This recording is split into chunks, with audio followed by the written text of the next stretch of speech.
What's happening, Bills Mafia? Ryan Thomas back again for another special episode of the Thomas Take Sports Podcast. As I'm joined by yet another special guest on the show, I got Zach Jezioro on the show. Someone that I've linked up with through Twitter that caught my attention as far as the coverage that he provides within Couch Guy Sports, as well as his podcast, Zach Sports Talk with Zach and Company. I'm very excited to have Zach on the show. Zach, thanks for hopping on, buddy. I appreciate it. What's going on, Ryan? Thank you so much for having me on. Of course. So let me get this straight. You are a contributor to Couch Guy Sports, which is a Boston, area podcast network, but you're representing these guys, the Buffalo Bills, the city of Buffalo, Western New York. Props to you, buddy. I appreciate that. What is that like? You know what? I take great pride in representing Buffalo, and I'm the only one there that covers the Bills and Sabres. So it's like I'm putting the weight of Buffalo on my shoulders while I'm like writing for these guys. But you know what? It might be a Boston sports company, but they have so many more people. Like they have Yankees fans, they have Giants fans, they have Jets fans. They have all these different fan bases there now. So it's not just like Buffalo. It's like starting to like spread out now. But you know what? Like I said, I take great pride in defending Buffalo. I do in my writing a lot. You can go check them out, couchguysports.com. But I'm excited for having me on. Let's talk some football, shall we? Yeah, let's dive right into it. So for the folks that don't know, this is the Buffalo Bills season preview series, episode 3, as I'm joined by Zach here from Couch Guy Sports. We're going to be talking about our expectations for this massive season, this window of opportunity that the Buffalo Bills have. It's right here. It's right now. I can definitely say, and I think Zach would agree with me on this one. The people know it, right, Zach? The people know that this team is a legitimate contender, that last season was not a fluke, the 13-3, winning the AFC East division, not only winning the AFC East division, but sweeping the division, going 6-0 within their own division, only to meet Kansas City, the defending Super Bowl champs, in the AFC title game. Zach, can it get much better? Like, am I crazy to think that the Bills can build off of what they did last year and maybe reach the Super Bowl? So before we get into this year, I want to throw back to 2019 here because 2019 was the year where we wanted to see Josh Allen progress as a quarterback.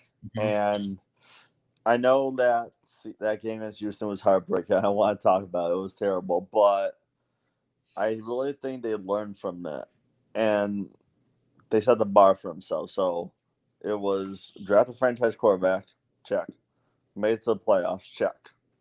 And then, obviously, that Stephon Diggs trade really got me going for the season. It was in March, so it was still a few months away from the season. But oh boy, let's just fast forward September already. And then, and remind you, that was the year after they tried to get Antonio Brown, and he didn't want to come here. So it really stood out to you that, hey, these guys are wanting to take the next step here. So last season was amazing. People forget that one fluke play was staying in front of this team from being 14-2. If they win that game against Arizona, they are 14-2 and are, I think, wasn't Kansas City 14-2? They were, yeah, they were 14-2, and that's a really great point because this was the first season that the NFL didn't have two teams with a first round bye. Buffalo had to play Indianapolis, where they had the top 2 seeds forever. The top 2 seeds had that first round bye, where Buffalo had the second seed, and they had to play a team because they added an extra seed to each conference. So that's a fantastic point. But no, it's not crazy to think about that. They could do it again because, like I said before, they set the bar high, even higher now. Okay, it's okay. Win a playoff game. Win a division. Check. Win a playoff game. Check. Win multiple playoff games. Check. So now I do think that it's Super Bowl or bust for this team, and it's crazy to think about because I was growing up during the 18 or 17-year playoff drought, and you saw it too, and you just knew how miserable that was to witness. So it's like so awesome, like having a team now that's like, okay, we know we can win. And yeah, I know this franchise is known to lose 4 straight Super Bowls, but you know what? Those were different Buffalo Bills. These are the new Buffalo Bills. And if you're a Bills fan, you should be excited for the next 10 to 15 years because just the thought of just the thought of being one win away from the Super Bowl last year is astounding. Because, like I said, I wasn't part of the '90s Bills. I wasn't even born yet. So, like seeing this team be good, it's such a relief, and it's definitely possible. I know we're going to talk about the draft here in a little bit, but once we get there, I think they set themselves in a good spot to beat Patrick Mahomes and all those and the Chiefs to go to Super Bowl and hopefully win it. Now, your assessment last year of what were your? I always like to ask this question to any guests that I have because it hammers home the point that prior to the season starting last year, it was thought that Josh Allen obviously needed to take that next big step. But to see Josh Allen not only take that next big step, but to just completely blow the lid off of everything and make this massive leap in his game from year 2 to year 3, a leap that I've never seen a quarterback make in terms of statistical improvement.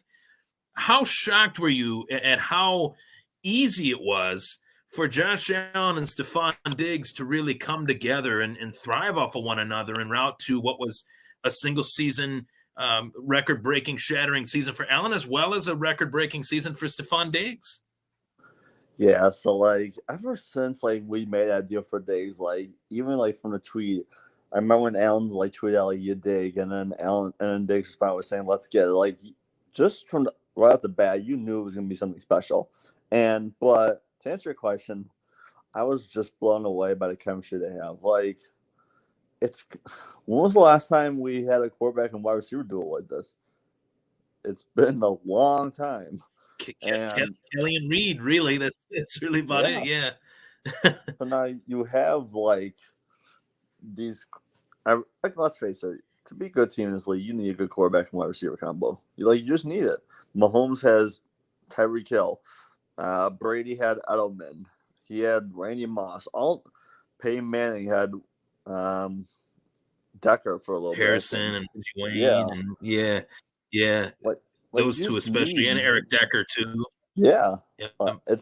I'm still like too young, so I really don't remember all those guys from the Colts. But the point is, like, you need to have a good quarterback. That's the most important position in football right there.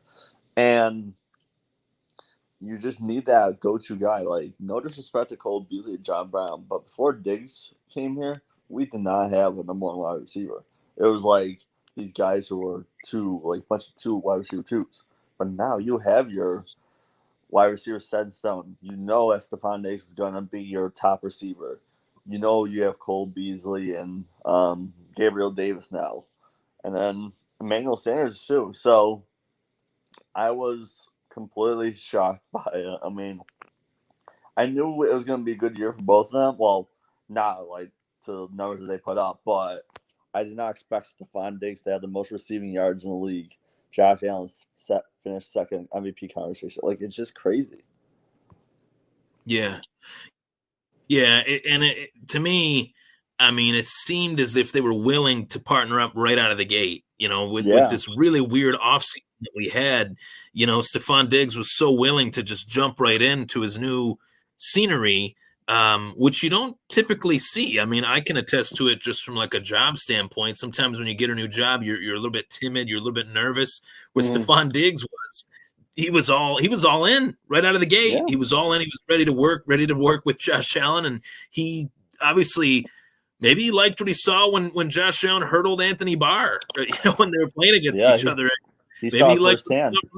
Yeah. So, but I definitely feel that this offense is one of the top 3 in the NFL heading into this season. I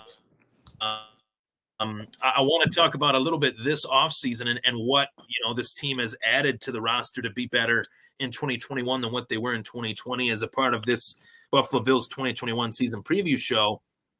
We see here on the ticker 2021 first-round draft picks, rounds 1 to 5.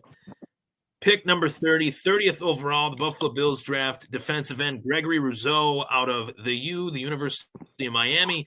And then in the second round, they go back-to-back at the same position with Boogie Basham.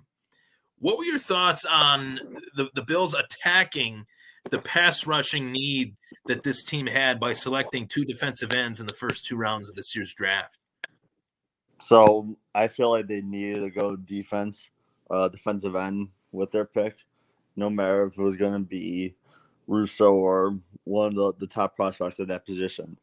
But, I mean, I kind of think, like, could they get that ETN guy that Jacksonville selected? Could they get these guys that we – but to answer your question, though, I actually wrote about it in my blog, Couch Guy, on draft day. I wanted Rousseau. Just his stats just stand out to me. I think he had before, so he didn't play last year because of COVID, but the year before that, he had correct me if I'm wrong, 20 sacks maybe or 15, something like that, like a really high number of sacks. So it was 17 and a half. Yeah, that's a lot of sacks for a defensive guy. So and he's just a big guy too. Like, you saw that picture. I'm sure you've seen a picture of him shaking Sean McDermott's hand after he drafted him. The guy's a big boy. Like, that's exactly who you need. But I mean, he was and Addison are solid pass rushers, but I wouldn't say they're the ones that get you over the top.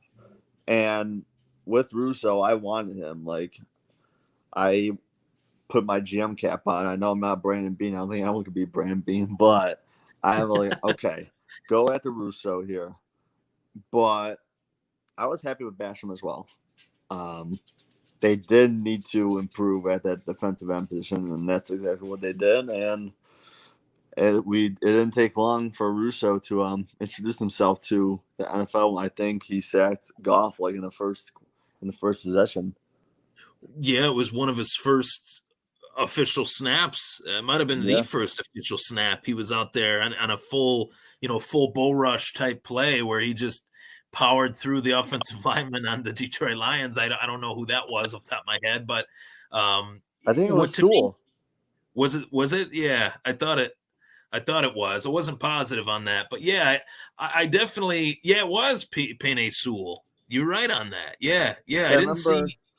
I remember it was rookie on rookie, right? Yeah, because I remember a tweet. I think it was from PFF, and it was like round 1, Sewell versus Rousseau, advantage Rousseau, and I'm like, holy cow! Like, Sewell was weren't the Lions like a top 10 pick this year too?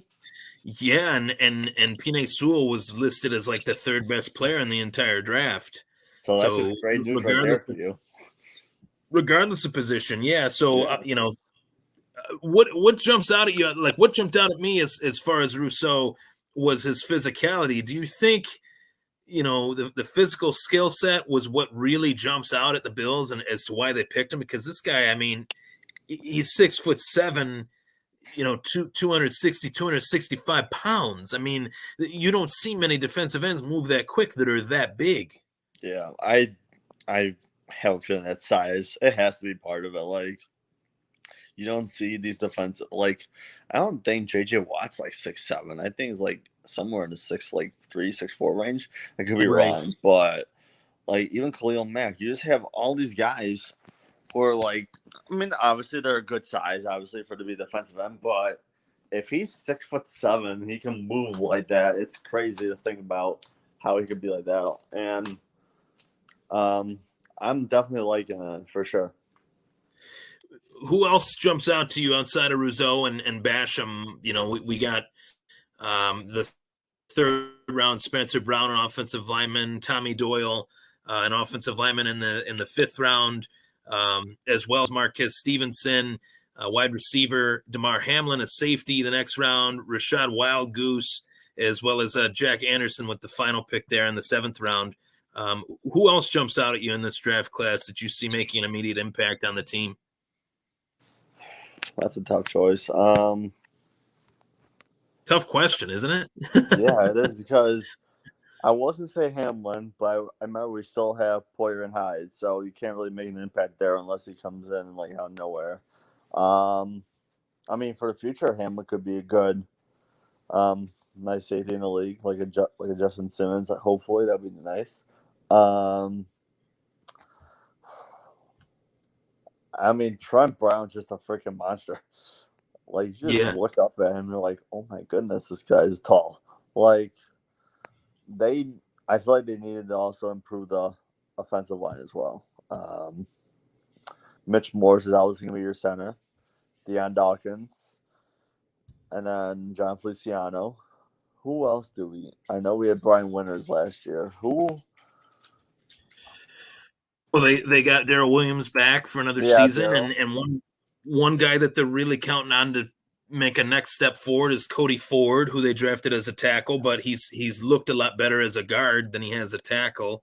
That's a big deal, and as well, we got Deion Dawkins, who has played the left side for us pretty well. So I feel like, correct me if I'm wrong, but I feel more secure going into this season on the offensive line than I have in a long time, because it seems like this draft, they were able to add really solid depth at the offensive line positions that they didn't have last year or the year before that, or in quite a long time. I feel like they got a lot of guys on the line that can play a lot of different positions, right? Yeah. Obviously, Feliciano was playing center when Morse was hurt a couple times last year. Mm-hmm.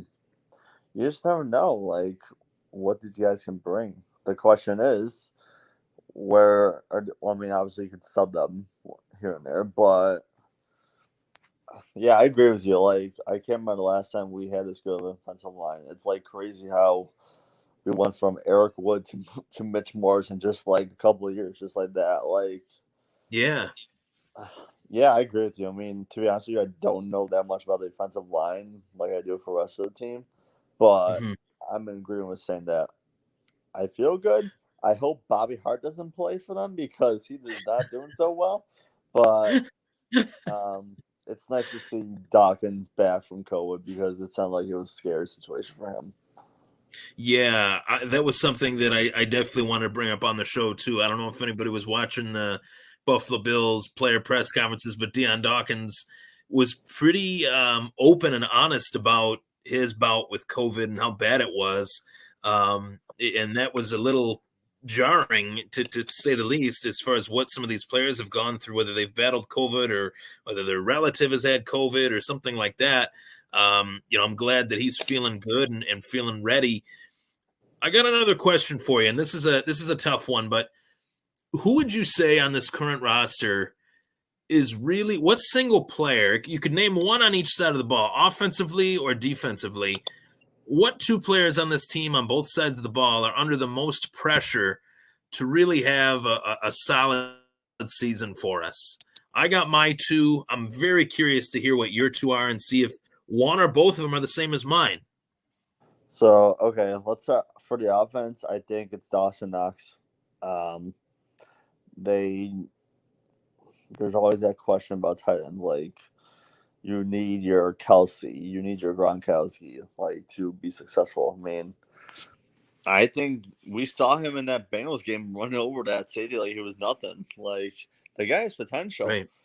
And I just think last year was an off year, but let's be honest, 2020 was just a weird year all around. So I'm not going to label Knox a bust after one bad season. But they signed Jacob Hollister. They have Tommy Sweeney now. So I wouldn't say the pressure's on for Knox, but I expect him to step it up big time this year. Like, take like that Allen jump, just not like the jump that Allen made. You know what I mean? Like, I expect him to make a jump next year. For the defense, Tremaine Edmonds, he's an interesting one because he's good, and I just saw some signs of being bad. Like, I mean, granted, he was hurt last year, and a shoulder injury is not fun. But I feel like now that I'm sure Bills Mafia has seen that Luke Kuechly's at practice now, and I think it's going to do great things for both him and Milano. I'm talking about Edmonds. So, yeah, I expect Evans to have a breakout season. I expect Knox to have a breakout season, but those are my two players who I think will bust out. You know what's crazy? What's crazy, Zach, is those were my two players. Great minds think alike, right? Great minds think alike. They literally, I kid you not, I wrote it down right here that Dawson Knox and Tremaine Edmonds were my two. But you know what? I got another two. And let's see if you agree with me on this one. I'm going to say Zach Moss / Devin Singletary on the offensive side of the ball. And I'm going to say Ed Oliver on the defensive side of the ball. No, and those are two correct good me if I'm wrong here. I feel like those are two good choices. The one thing we didn't have last year was much of a run game. And the one thing that we need to see is more pressure. And Brandon Beane and Sean McDermott brought in, obviously, Rousseau and Basham, who we talked about. But we got to put some onus on some of the guys that were on the team last year and weren't really able to neutralize or flush the pocket, I should say, and Ed Oliver. So, Ed Oliver was a top 10 pick, and, we haven't really seen that top 10 ability just yet out of him as well. Devin Singletary's rookie year looked like a world beater, had a down year last year, and Zach Moss was battling an injury as a rookie last year. Who knows how much that injury played a factor, but it obviously played enough of a factor to hinder his performance. So, I think those three players, I could say Moss / Singletary as well as Ed Oliver, are candidates to bounce back due to Moss being healthy. Singletary looked like a completely different human being. I'm sure you've seen the pictures of him. He's shredded. He's ripped. He's big now, big in the best way. And Ed Oliver, I've heard nothing but good things as far as his participation in camp and what he's brought to the table. So I think those guys are more bounce back guys, but players nonetheless that do have pressure, whereas yours, Dawson Knox, he really has to show a sign of a progression in his skill set. And the one guy, if I were to say the one guy on the entire roster that is under more pressure than anybody, it's Tremaine Edmonds.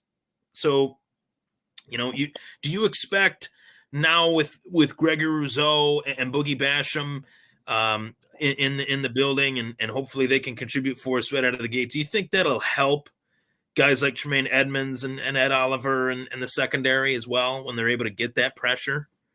Yeah, because we saw, I'm going to go back to last year against the Rams with their offensive line. Like, they have some big boys on that offensive line. And I remember I was listening to WGR after that game.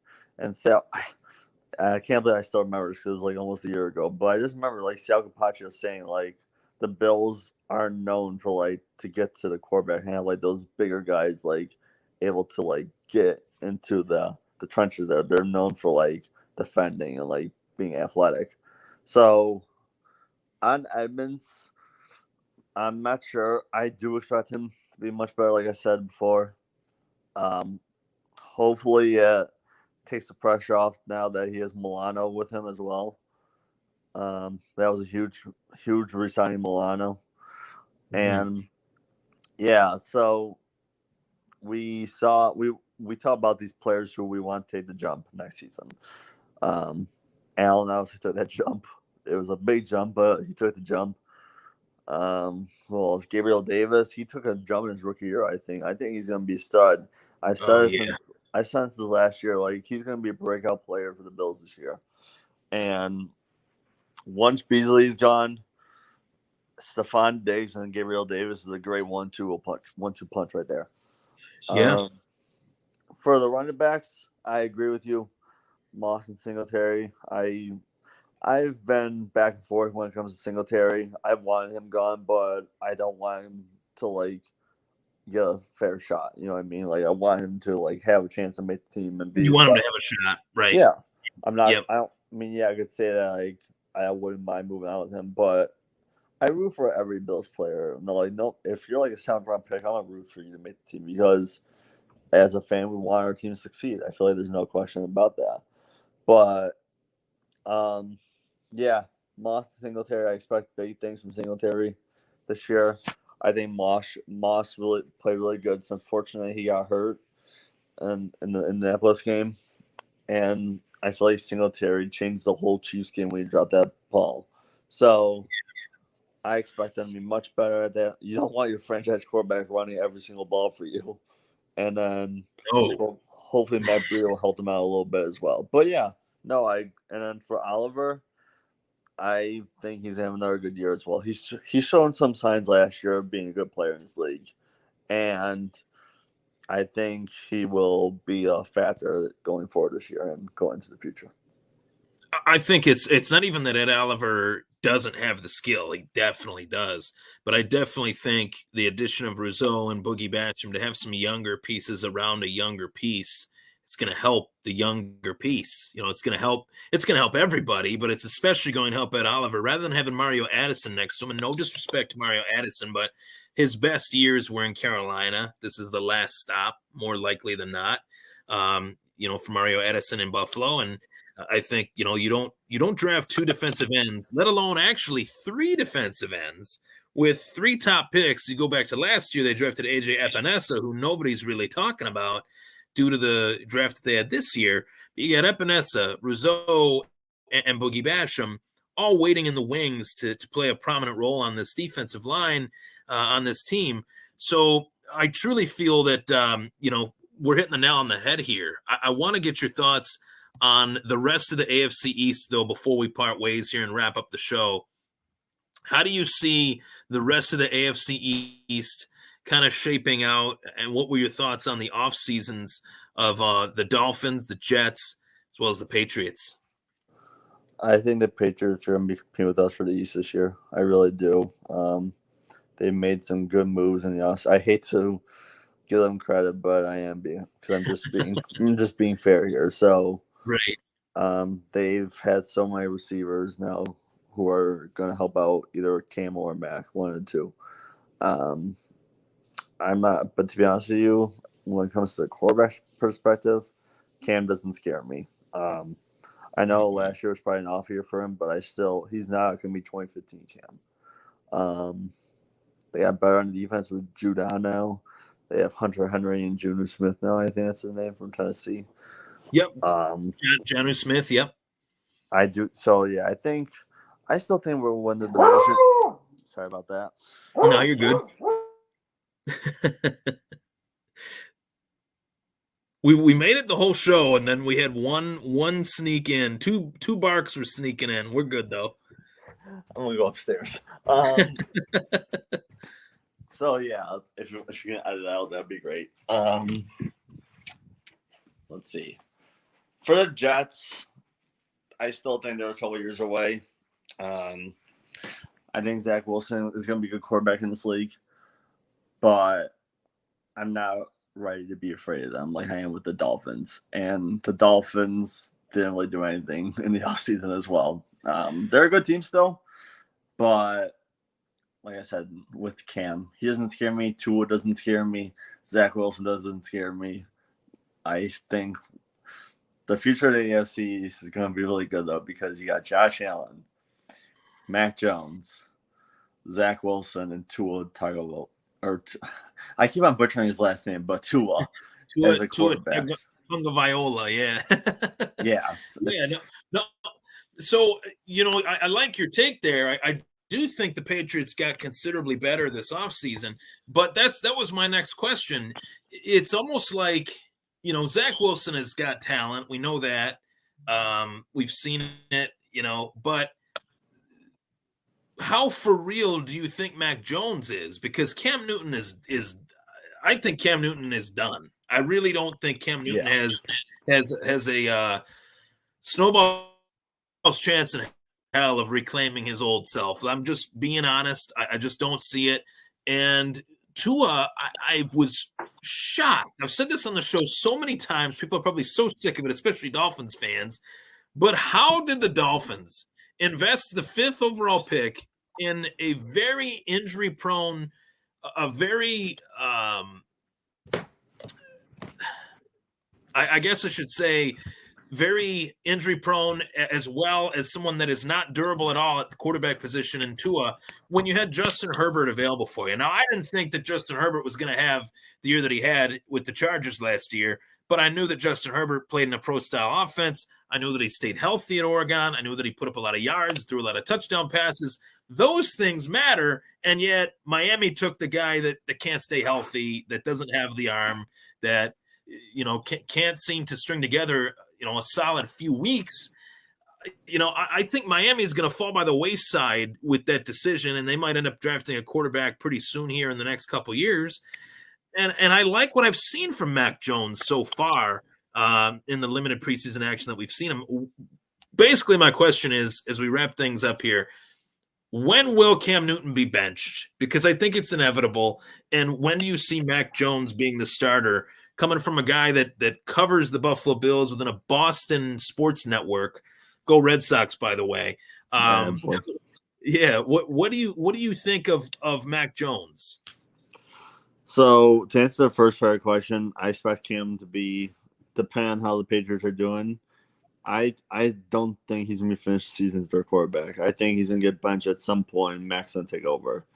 And to be honest with you, to answer your question about Mac, I think he can get started in week 5 because I feel like those first 4 weeks are gonna be crucial for Cam.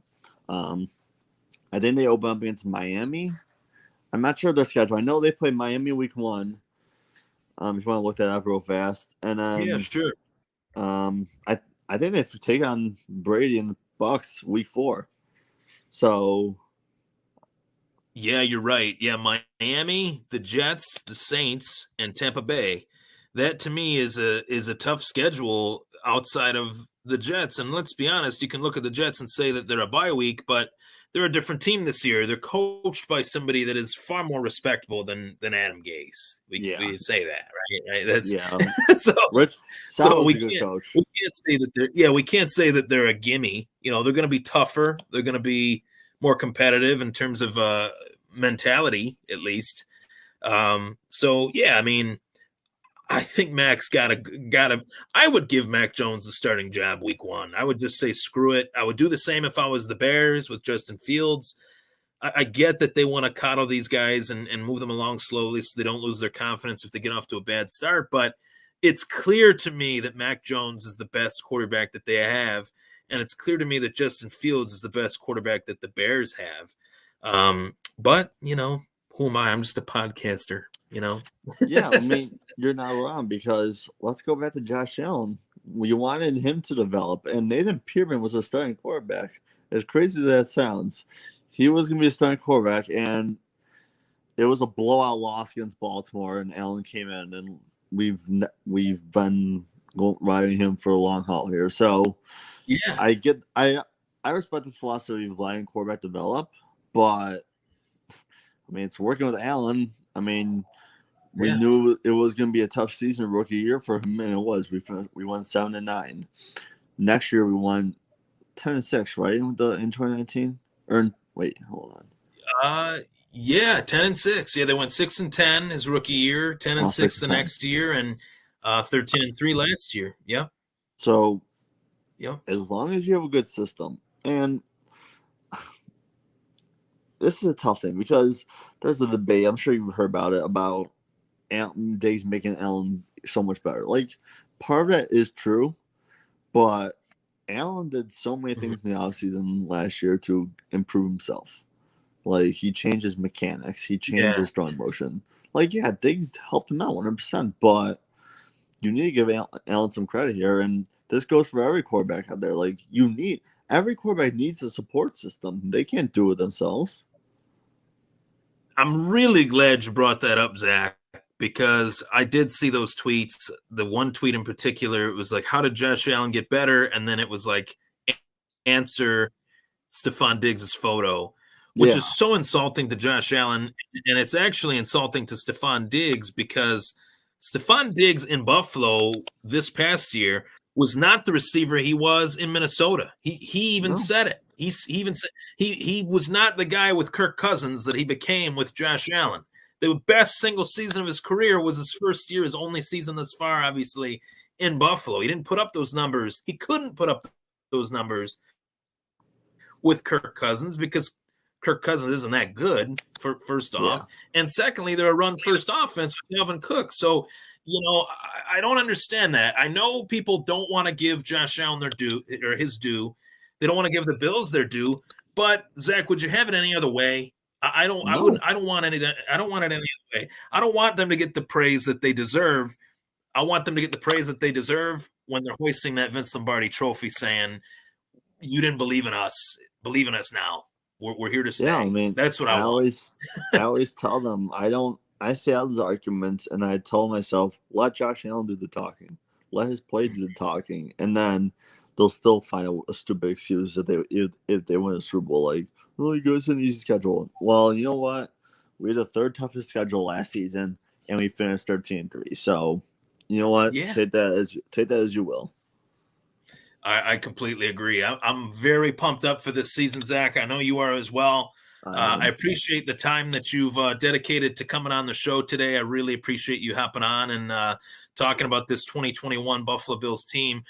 We're in a 17-game schedule. Before you part ways with me on the show today, I want your win-loss record prediction for the Buffalo Bills. Do you see them going 13-4, 14-3?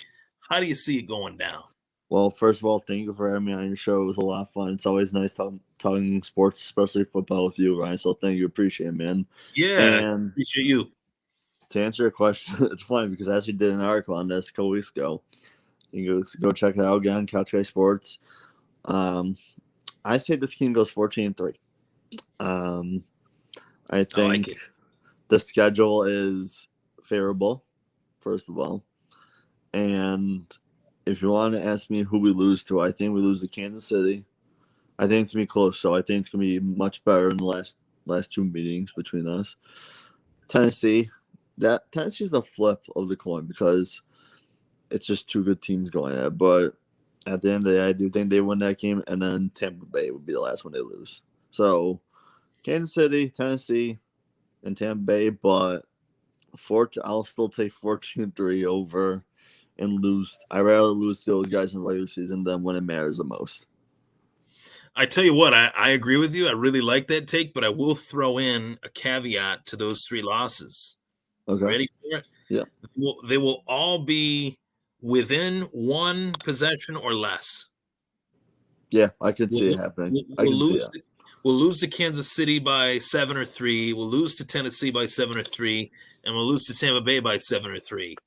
That's how good this team is. Yeah, no, I completely agree. I think it's going to be a shootout loss for all three losses. Yeah, or like 28-24, something like that. Could definitely see that. I love that you picked those three teams because I like to know the lay of the land, who's going to be a contender, who are pretenders. Those four teams, Tampa Bay, Buffalo, Kansas City, Tennessee. Obviously, Tampa Bay is in the NFC, but, we're in the thick of it as one of the top AFC teams, and I expect nothing but another AFC title run. I'm looking forward to it, man. I'm excited to, obviously have you on the show today. I really appreciate you hopping on, and I look forward to talking with you again, Zach. You enjoy the rest of fighting the good fight, Buffalo versus Boston. You can be a Buffalo Bills fan living in Boston. You can't be a Patriots fan living in Buffalo. You can be a Red Sox fan living in Buffalo, but you can't be a Bruins fan living in Buffalo. Does that that make was so well put. I agree with you 100% on that. That makes sense, right? So yeah, totally. I'm not sure if Jack Eichel will be wearing a Boston Bruins sweater at any point, but I hope not. If he is, it is what it is. We'll have to talk about that on another show for another day. But definitely. Zach, I really appreciate you hopping on. Feel free to leave your Twitter for all the Twitter folks out there. How can they find you? How can they follow you? So catch me on Twitter, Zach Jezioro _13. So I'll spell it out. Capital Z ACH, capital J EZIORO _13. I am so not sure you saw my video today about the Red Sox rant I did, but I had some fun with that, and it ended up with an easel being thrown to the floor by accident. So it's chaotic, but love talking sports. And once again, thank you so much, Ryan, for having me on. I appreciate it, man. Of course. And one thing we know, we got to pray to the baseball gods that Chris Sale channels his inner 2017, 2018 to put the Red Sox back in the playoffs. You're talking to literally, I would say, one of the biggest Boston Red Sox fans in the city of Buffalo and Western New York right here. And I'm talking to one now, too. So you learn something new about somebody every day. Go Red Sox. Go Bills. Go Sabres. Take care, buddy. Thanks for hopping on. Yep. Thanks for having me on. Appreciate it. Take care. Yep. You too. That was Zach Jezioro. I really enjoyed having him on the show. He was somebody that I linked up through, Twitter, knowing that he had a sports podcast, and we had the opportunity to talk about the 2021 Buffalo Bills season. A ton to discuss. He gave his thoughts on the AFC East as well, his expectations for the future of the Patriots as well as the Jets and the Miami Dolphins. I threw my take out there too, and onward and upward. Thomas Take Sports Podcast is wrapped up for today. Greatly appreciate love and support from Bills Mafia members as well as football fans all around the country, all around the world. Thank you so much for tuning in. And we are counting down slowly but surely. The NFL season will be here, of course. I got you covered on all things NFL football as well as fantasy football. Another NFL fantasy football mock draft will be out as I'm picking third overall. Who would I take if I owned the third overall draft choice in my fantasy football league? I will post that episode at a time to be seen later, to be determined. So stay tuned for that and more. I'm Ryan Thomas. It was the Thomas Take Sports Podcast. Take care.